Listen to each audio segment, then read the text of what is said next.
साथियों नमस्कार। मैं एल डी चौहान, पेंशन बहाली संयुक्त मोर्चा हिमाचल प्रदेश का राज्य महामंत्री।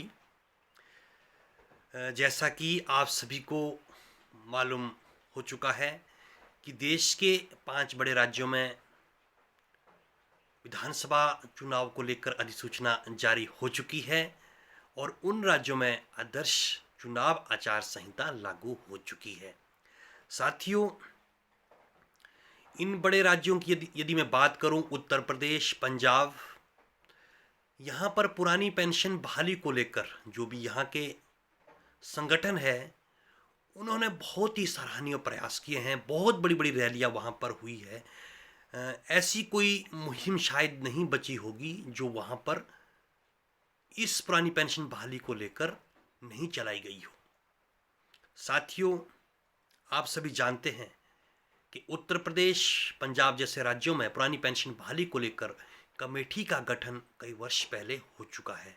लेकिन आप सभी अब समझ सकते हैं कि जब आचार संहिता लग चुकी है, वर्तमान सरकार इस मुद्दे पर कोई भी निर्णय करने के लिए राजी नहीं हुई है, तो ये समझना सभी के लिए आवश्यक होगा कि पेंशन पर कमेटी की क्या अहमियत है।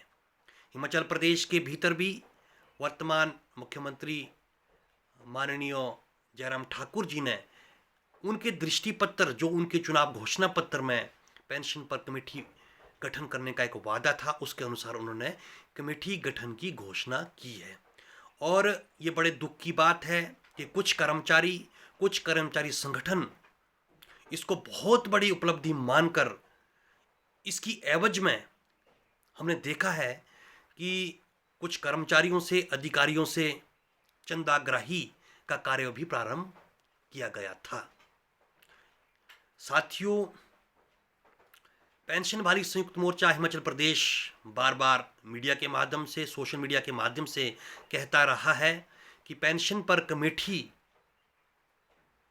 के मुद्दे पर कर्मचारियों को बिल्कुल भी गुमराह ना किया जाए।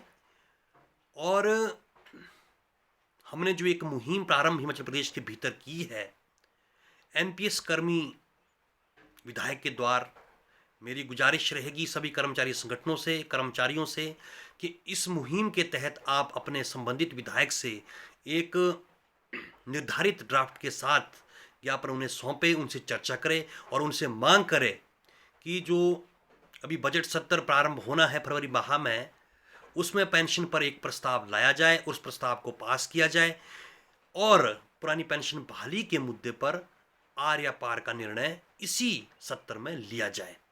साथियों, यदि हिमाचल प्रदेश सरकार बजट की समस्या के तहत कोई समस्या बजट से संबंधित आ रही है, तो इस प्रस्ताव को पास करवाकर कम से कम केंद्र सरकार के समक्ष भेजा जाए। साथियों, यदि ये हमारी मुहिम सफल होती है आप सभी के सहयोग से, तो ये बहुत बड़ी उपलब्धि होती है। बाकी जिस तरह पंजाब, उत्तर प्रदेश जैसे अन्य राज्यों में अब ये पुरानी पेंशन बहाली का मुद्दा, जो इस मुद्दे पर राजनीति कर रहे हैं, चर्चा का विषय बना रहना चाहते हैं, उनके लिए ये समझा जाए कि 5 साल जो है इस मुद्दे पर चर्चा में बने रहने के लिए उनको मिल चुके हैं। तो मैं नहीं चाहता कि प्रदेश के अंदर भी कमेटी गठन की वाहवाही बटोर कर इस मुद्दे को भटकाया जाए। चर्चा में बने रहने के लिए 5 साल और लिए जाए। सभी से पुनः अपील रहेगी कि सभी विधायकों से मिलें, उनसे प्रस्ताव पास करवाने पर स्वीकृति लें, क्योंकि जितने भी हमारे माननीय विधायक हैं, जब चुनाव का समय आएगा तो यही माननीय विधायक महोदय आप सभी के समक्ष वोट मांगने आएंगे।